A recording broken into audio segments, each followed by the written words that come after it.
بسم اللہ الرحمن الرحیم۔ درود پاک پڑھ لیں۔ اللہم صلی علی سیدنا شفیعنا نبینا مولانا محمد مبارک وسلم، صلاۃ و سلام دائما علیک سیدی یا رسول اللہ صلی اللہ تعالی علیہ وسلم۔ بسم اللہ الرحمن الرحیم۔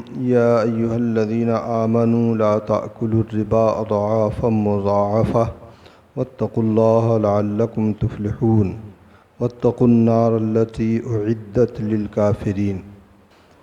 اے ایمان والو، سود دونا دون نہ کھاؤ، واتقوا اللہ لعلکم تفلحون، اور اللہ سے ڈرو اس امید پر کہ تم فلاح پاؤ۔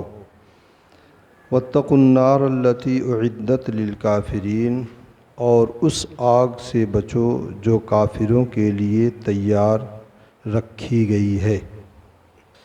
گزشتہ آیتوں سے معلوم ہوا تھا کہ غزوہ احد میں مسلمانوں کو جو تکلیف پہنچی وہ اس کا سبب دنیا تھی، یا دوسرے لفظوں میں کہا جائے تو مال تھا، کیونکہ غزوہ احد میں وہ 50 تیر انداز جنہیں جبل رومات پر اللہ کے رسول صلی اللہ علیہ وسلم نے متعین فرمایا تھا، اور یہ فرمایا تھا کہ جب تک میرا حکم نہ آئے اپنی جگہ سے ہٹنا نہیں، چاہے ہماری شکست ہو چاہے جیت۔ لیکن جب مسلمانوں کی فتح ہو گئی، کفار میدان چھوڑ کر بھاگ گئے، تو مال غنیمت اکٹھا کرنے کی نیت سے یہ لوگ اپنی جگہ چھوڑ کر چلے آئے۔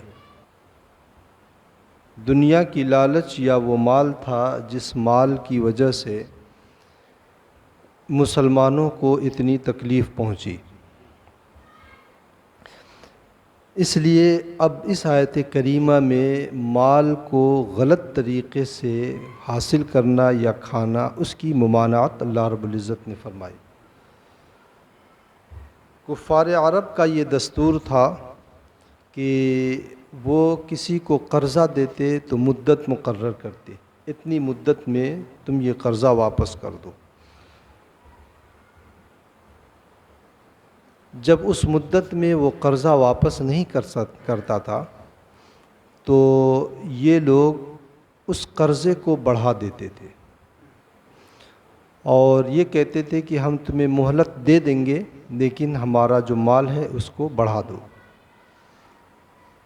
تو مدت کے اعتبار سے وہ مال میں اضافہ کر دیتے تھے۔ مثلا 10,000 دیا، وقت پر نہیں دے سکا تو اب اس پہ مدت میں اضافہ کر دیا، ٹھیک ہے 1 مہینے کا اور وقت دو لیکن ہم 10 کے بجائے 15 لیں گے۔ یہ بھی سود کا ایک طریقہ تھا۔ تو یہ ان کا طریقہ تھا۔ نتیجہ یہ ہوتا تھا کہ جو غریب ہوتا تھا وہ غریب سے غریب تر ہوتا چلا جاتا تھا، اور کبھی بھی وہ اس قرضے سے چھٹکارا نہیں پاتا تھا، پوری زندگی وہ اسی قرضے میں ڈوبا رہتا تھا۔ تو اس سے اللہ تبارک و تعالی نے ممانعت فرمائی، اور یہ بھی سود کا طریقہ، اسے ربائے نسیہ کہا جاتا ہے۔ یہ قرآن پاک سے اس کی حرمت ثابت ہے، اس کے حرام ہونے میں کوئی شبہ ہی نہیں۔ اور اللہ رب العزت نے فرمایا یا ایھا الذین آمنوا لا تاکلوا الربا، سود کا مال نہ کھاؤ، چونکہ عموماً جو لین دین ہوتا تھا وہ مال کی صورت میں یا تو سونا یا چاندی وغیرہ کی صورت میں، اس لیے اللہ رب العزت نے فرمایا مت کھاؤ۔ اس سے ایک یہ بھی بعض مفسرین نے استدلال کیا ہے کہ سود کا مال چاہے کسی کا بھی ہو، کسی مسلمان کے لیے کھانا جائز نہیں۔ مثلا سود کی کمائی اگر کوئی کرتا ہے تو مسئلہ تو یہ ہے کہ اگر اس کے علاوہ اس کی اور بھی جائز کمائی ہے اور وہ اپنے حرام کمائی اور حلال کمائی کو خلط ملط کر دیتا ہے، اور اگر وہ دعوت دیتا ہے تو کھانے کو کھا سکتے ہیں، لیکن یہ ہے کہ احتیاط افضل ہے۔ لیکن اگر صرف یہی کمائی ایک اس کے پاس ہے تو ایسی صورت میں، اور معلوم ہے کہ اس کے علاوہ اور کوئی کمائی نہیں ہے، تو ایسی صورت میں کھانا منع ہے۔ تو اللہ رب العزت نے فرمایا کہ لا تاکلوا الربا اضعافا مضاعفۃ، دونا دون کر کے سود مت کھاؤ۔ اس کا یہ مطلب نہیں ہے کہ تھوڑا کم کر کے اگر کھائیں تو کھا سکتے ہیں، مطلب سود میں دونا دون ہی ہوتا ہے، ہمیشہ ایسا ہی ہوتا ہے کہ سود کی رقم جو ہے اصل رقم سے عموماً بڑھ جاتی ہے۔ اگر حساب و کتاب لگانے جائیں تو 40 کے بجائے 60-70 تک آدمی کی بہت آسانی سے پہنچ جاتی ہے۔ تو اس کا یہ مطلب نہیں ہے کہ اگر سود میں کچھ کم کر دیں گے، تھوڑا سا کم رہے گا، برائے نام رہے گا تو وہ جائز ہو جائے گا۔ سود کا چاہے 10 لاکھ ہو چاہے 10 پیسہ ہو، وہ حرام ہی ہے۔ اور یہ سود کے بارے میں بھی اللہ کے رسول صلی اللہ علیہ وسلم نے فرمایا کہ یہ بھی قیامت کی نشانیوں میں سے ہے کہ قرب قیامت میں جو ہے سود عام ہو جائے گا۔ حضرت عبداللہ ابن مسعود رضی اللہ تعالیٰ عنہ نے فرمایا کہ بین یدی الساعۃ یظہر الربا، قیامت سے پہلے پہلے سود عام ہو جائے گا۔ تو پہلے تو غیر مسلم کرتے تھے، اب تو مسلمانوں میں بڑے اچھے اچھے لوگوں کو دیکھا گیا ہے، باریش لوگوں کو دیکھا گیا ہے، بڑے اچھے اچھے عہدوں پر ہیں اور مساجد و مدارس کے عہدوں پر فائز ہیں۔ ایسے لوگ جو ہیں اب سودی کاروبار میں ملوث ہیں۔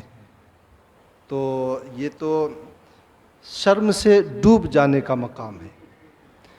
اللہ کے رسول صلی اللہ علیہ وسلم نے ایک حدیث میں فرمایا، ویسے بھی سود کا معاملہ اس قدر زیادہ ہو گیا ہے، خاص طور سے آپ کے ملک ہندوستان میں، شاید کوئی آدمی بچ جائے، وہ نہ چاہتے ہوئے بھی کہیں نہ کہیں سے اس کی گرد و غبار اسے پہنچ ہی جاتی ہے۔ اللہ کے رسول صلی اللہ علیہ وسلم کی نگاہ غیب کہاں تک دیکھ رہی تھی؟ حضور صلی اللہ علیہ وسلم نے فرمایا لَيَأْتِيَنَّ عَلَى النَّاسِ زَمَانٌ، ایک ایسا زمانہ آئے گا لا يُبَالُ الْمَرْءُ بِمَا أَخَذَ مِنَ الْمَالِ، کہ اسے آدمی کو اس بات کی پرواہ نہیں ہوگی کہ مال اس نے کہاں سے لیا، کیسا لیا، کب لیا، اسے اس بات کی پرواہ نہیں ہوگی، صرف مال ہو چاہے جیسا ہو، بس اسے صرف اتنی فکر ہوگی کہ مال ہو چاہے جیسا ہو۔ ایک صاحب آئے میرے پاس جب میں نارائن نگر میں تھا، تو وہ امامت کی جگہ کی تلاش کے لیے آئے تھے۔ وہ مولانا تو نہیں تھے، نیم مولوی تھے، تو وہی ہے نیم ملا خطرے ایمان والا حساب تھا۔ ان کے سامنے جب بات ہوئی تو بے تکلفی کے انداز میں انہوں نے کہا کہ حضرت مال ہو چاہے جیسا ہو، ایسے لوگ اگر مصلح امامت پہ آ جائیں اور قوم کی رہبری کریں گے تو قوم کہاں جائے گی؟ کسی شاعر نے کہا ہے کہ اذا کان الغراب دلیل قوم، جب کوا قوم کا سردار ہو جائے گا تو کسی مردار ہی کے پاس تو لے کر کے جائے گا، وہ کوئی اچھی غذا تو کھلائے گا نہیں، وہ اگر سرداری کرے گا تو وہ مردار ہی کے پاس لے کے جائے گا، غلاظت ہی کھلائے گا۔ تو ایسے لوگ اگر مصلح امامت پہ آ جائیں اور قوم کے رہنما اور رہبر بن جائیں تو پھر قوم کے پھر اللہ ہی جو ہے محافظ ہے۔ تو اللہ کے رسول صلی اللہ علیہ وسلم نے فرمایا کہ لا یبال المرء بما اخذ من المال، اسے اس بات کی پرواہ نہیں ہوگی کہ مال اس نے کیسے لیا، کہاں سے لیا، امن الحلال ام من الحرام، وہ حلال ہے یا حرام ہے، اسے اس بات کی کوئی فکر نہیں ہوگی۔ اور آج یہ چیزیں اکثر لوگوں کے اندر یہ دیکھی جاتی ہے کہ وہ اس بات کی فکر نہیں کرتا ہے۔ اور ایک حدیث میں اللہ کے رسول صلی اللہ علیہ وسلم نے فرمایا یاتی علی الناس زمان، ایک ایسا دور بھی آئے گا میری امت پر لا یبقى احد الا اکل الربا، کوئی بھی ایسا نہیں بچے گا جو سود نہ کھاتا ہو، کوئی بھی ایسا نہیں بچے گا جو سود نہ کھاتا ہو۔ وہ جانے انجانے میں لاشعوری طور پر وہ جو ہے سود کسی نہ کسی طریقے سے اس کے مال میں آ ہی جائے گا۔ اللہ کے رسول صلی اللہ علیہ وسلم نے فرمایا فَإِن لَمْ يَأْكُلْهُ أَصَابَهُ مِنْ غُبَارِهِ، اگر وہ سود نہیں لے گا تو اس کا گرد و غبار اسے ضرور پہنچے گا۔ آپ غور کریں، حکومت نے کچھ ایسا سسٹم بنایا ہے کہ اب بغیر بینک میں کھاتا کھولے کوئی چارہ ہی نہیں، اور آپ بینک میں اپنا پیسہ رکھتے ہیں تو انٹرسٹ آپ کے بینک کے کھاتے میں شامل ہو جاتا ہے۔ کتنے ایسے لوگ ہیں جو اس بات کا لحاظ کرتے ہوں کہ جو انٹرسٹ کا پیسہ آیا ہے وہ کنارے کر دے، کسی غریب کو دے دیں؟ کتنے ایسے لوگ؟ کوئی بھی نہیں ہے۔ ہاں میں نے بچپن میں ایسے لوگوں کو دیکھا ہے جو باقاعدہ بینک کی کاپیاں لے کے بیٹھتے تھے اور ایک ایک پائی پائی جوڑ کر کے وہ نکالتے تھے اور غریبوں کو لے آ کر کے دے دیتے تھے۔ یہ وہ چیز ہے جو جس کی وجہ سے نہ ہماری عبادتوں میں لذت ہے اور جس کی وجہ سے نہ ہماری ایمان میں مضبوطی ہے، نہ ہماری زبان میں اثر ہے، نہ ہماری دعاؤں کو قبولیت ملتی ہے۔ اللہ کے رسول صلی اللہ علیہ وسلم نے فرمایا ہے کہ دعا کی قبولیت اگر چاہتے ہو تو اپنا لقمہ حلال کر لو،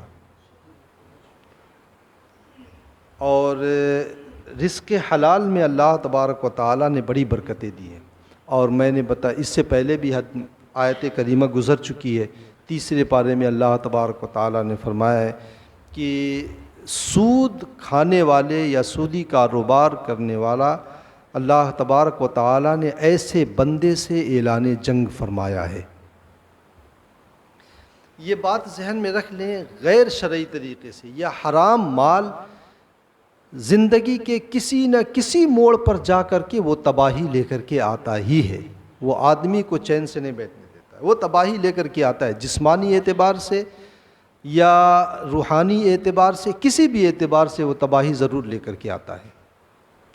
جس چیز سے اسلام نے منع کر دیا ہے اس میں نقصان ہی ہے، اس میں نقصان ہی ہے، ہمیں وہ نقصان نظر آئے چاہے نظر نہ آئے، اور جس چیز کا اسلام نے حکم دیا ہے اس میں فائدہ ہی ہے، وہ چاہے ہمیں فائدہ نظر آئے چاہے نہ نظر آئے۔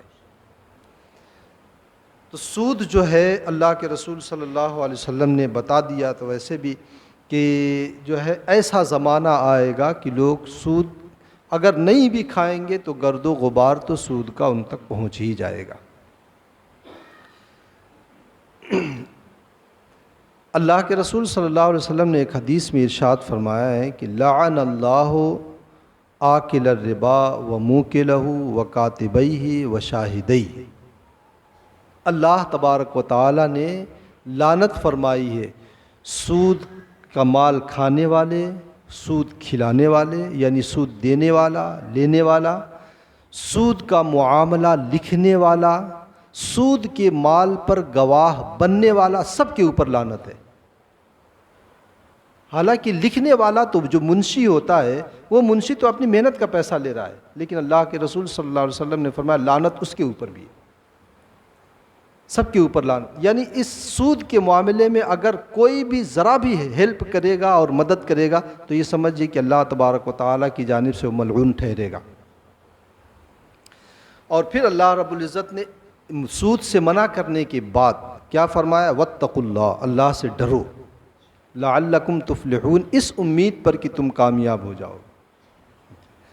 اور پھر اللہ سے ڈرو اور اس کے ساتھ ساتھ واتقوا النار التی، اس آگ سے بچو التی اعدت للکافرین، جو کافروں کے لیے تیار کی گئی ہے۔ مطلب کیا ہے؟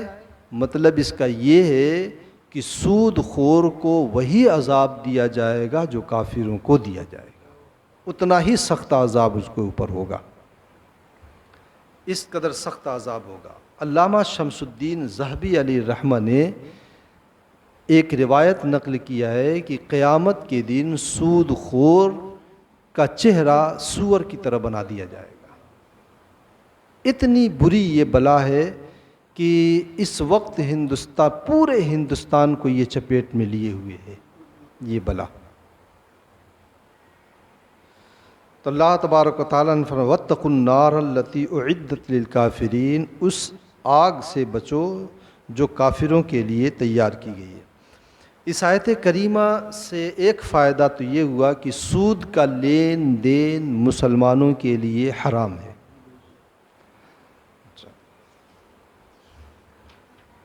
جس طریقے سے اگر کفار آپس میں لین دین کریں وہ شریعت کی جو ہے ان سے جو ہے ہم سے کوئی مطلب، ہمیں اللہ اور اس کے رسول صلی اللہ علیہ وسلم کا فرمان دیکھنا ہے۔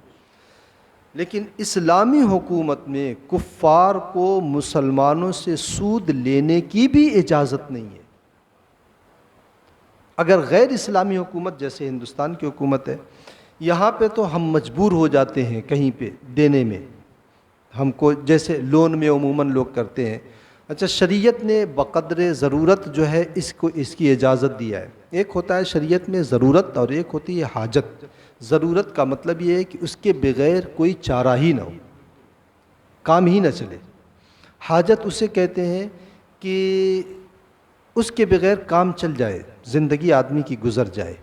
جیسے فریج کے بغیر کام ہمارا چل جائے گا، موبائل کے بغیر زندگی گزار سکتے ہیں، یہ ہماری حاجت میں ہے۔ تو شریعت نے بقدر ضرورت جو ہے اجازت دیا ہے، جہاں کام نہ چلے اجازت دیا ہے۔ لیکن اب فقہا نے بقدر حاجت بھی اجازت دے دیا ہے۔ بقدر حاجت جو ہے آدمی جو ہے سودی لون لے سکتا ہے، لیکن دیکھا یہ گیا ہے کہ آدمی بقدر ضرورت اور بقدر حاجت کے علاوہ وہ پیسہ رہتا ہے تو وہ فلیٹ لینے میں یا زمین لینے میں وہ سود لے لیا کر، حالانکہ اس کو اس کی ضرورت نہیں ہے، نہ اس کو ضرورت ہے نہ حاجت ہے، اس کے باوجود بھی وہ لے لیتا ہے۔ تو جو ہے یہ تو بہرحال ناجائز ہے۔ بقدر حاجت اگر لیتا ہے چلیں اسے چھٹکارا مل جائے گا، بقدر ضرورت اگر لیتا ہے تو اسے چھٹکارا مل جائے گا، لیکن اگر بلا وجہ لیتا ہے تو ایسی صورت میں تو اس سے تو نہیں بچے گا وہ۔ اچھا، غیر اسلامی حکومتوں میں ہم دے سکتے ہیں، لیکن اسلامی حکومت اگر ہے تو وہاں تو دینا بھی حرام ہے، لینا تو حرام ہے ہی، دینا بھی حرام ہے۔ یہاں تک کہ کفار کو بھی اگر سود دینے کی ضرورت پڑی اسلامی حکومت میں تو نہیں دیا جائے گا۔ حالانکہ کافر حربی اور مسلمان کے درمیان کا جو معاملہ زیادتی اور کمی کے ساتھ ہوتا ہے وہ سود نہیں ہوتا ہے، لیکن اسلامی حکومت میں اگر ایسا ہوگا تو وہ سود مانا جائے گا اور اس کی اجازت نہیں ہوگی۔ دوسرا فائدہ اس سے یہ ہے کہ سود لینا سود دینے سے زیادہ خطرناک ہے۔ سود لینا سود دینے سے زیادہ خطرناک، کیونکہ لینے کی کہیں کہیں تو گنجائش ہے، جیسے ہمارے ہندوستانی ہی میں لینے کی گنجائش ہے۔ جیسے آدمی اگر کیش دے کر کے گاڑی خریدتا ہے تو اس کے اوپر اندیشہ اس بات کا ہوتا ہے کہ جو ہے کیا کہتے ہیں اس کو، وہ گورنمنٹ کے ٹیکس کا جو ہے چھاپا پڑ جائے۔ اور اس میں بھی فقہا نے یہ بات کہی ہے کہ اگر کیش لیتا ہے اور اس کے اوپر جو ہے انکوائری آتی ہے تو جو جرمانہ لگے گا وہ جرمانہ سود اگر لون پر لیتا ہے، لون میں جو سود جو زیادہ رقم دی جاتی ہے وہ جرمانہ اس سے کم ہے تو جرمانہ دے دے، سود نہ دے۔ اور وہ جرمانہ اگر بڑھ جاتا ہے تو ایسی صورت میں سود، یعنی جہاں پہ اپنا نقصان کم ہو وہ کام کرے۔ مسلم جہاں پہ کم جو ہے نقصان ہو مسلمان کے مال کا، وہ اس کی اجازت جو ہے شریعت نے دیا ہے۔ تو سود لینا سود دینے سے زیادہ خطرناک ہے۔ اللہ تبارک و تعالیٰ نے ہر جگہ سود لینے کی ممانعت پر زور دیا ہے۔ یہاں بھی فرمایا ہے کہ لا تاکلوا الربا، سود کا مال مت کھاؤ۔ تو سود لینے کی مال پہ زیادہ وہ کیا ہے۔ سود دینا بھی حرام ہے، لیکن چونکہ کافر حربی ہو یا غیر اسلامی حکومت ہو تو وہاں پہ آدمی مجبور ہو جاتا ہے تو اس کی اجازت تو شریعت نے دیا ہے۔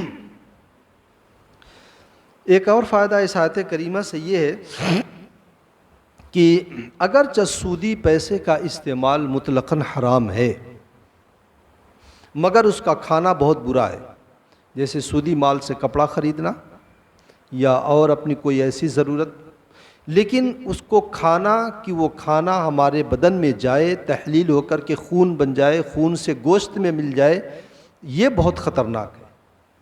کیونکہ اللہ کے رسول صلی اللہ علیہ وسلم نے فرمایا ہے کہ کل لحم نبت من سحت فہو اولی بالنار، ہر گوشت کا وہ ٹکڑا جو حرام مال سے بنا ہے اس کا حق یہی ہے کہ وہ جہنم میں جائے، اس کا حق یہی ہے کہ جہنم میں جائے۔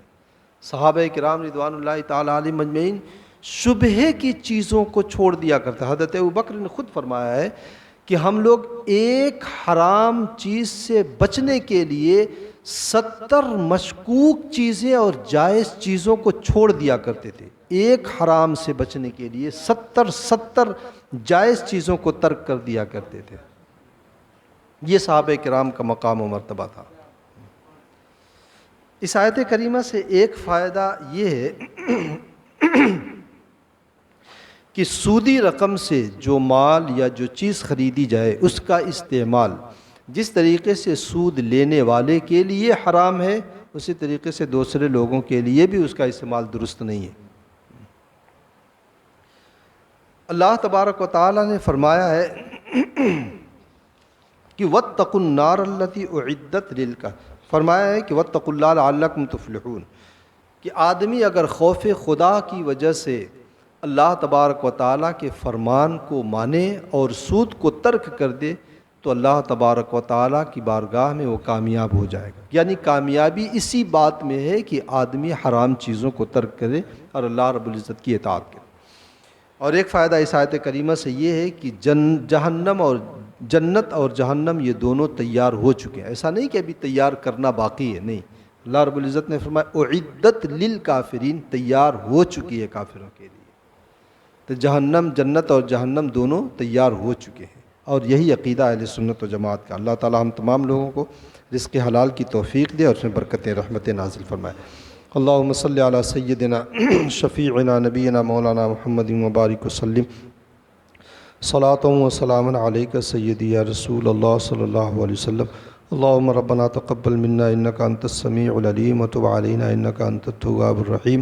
وصلی اللہ تعالی علی خیر خلقی ونور عرشہ وقاسم رزقی محمد وعلی آلہ واصحابہ اجمعین برحمتک یا ارحم الراحمین.